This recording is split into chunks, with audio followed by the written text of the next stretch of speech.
Nader, a young boy with a thirst for knowledge, found himself gazing at the night sky.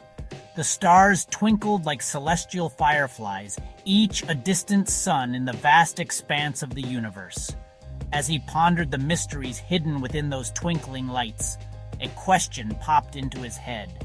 Does time flow the same way out there in space as it does here on Earth?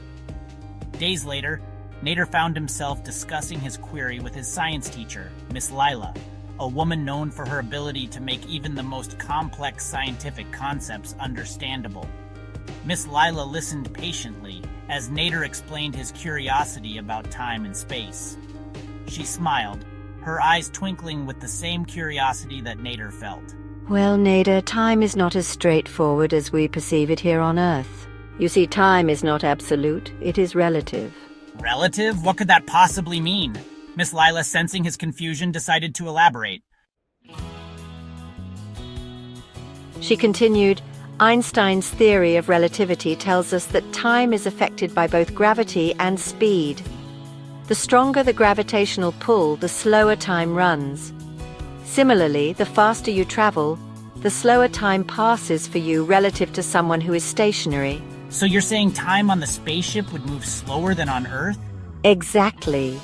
This phenomenon is called time dilation. It means time can stretch and contract, depending on your relative motion and the gravitational field you're in. Nader was captivated.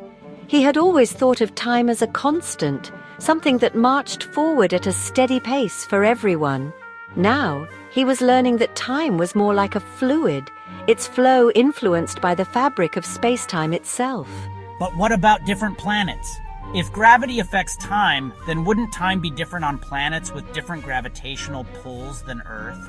You're absolutely right, Nader. Time would indeed pass differently on other planets. For instance, on a planet with stronger gravity than Earth, time would run slightly slower.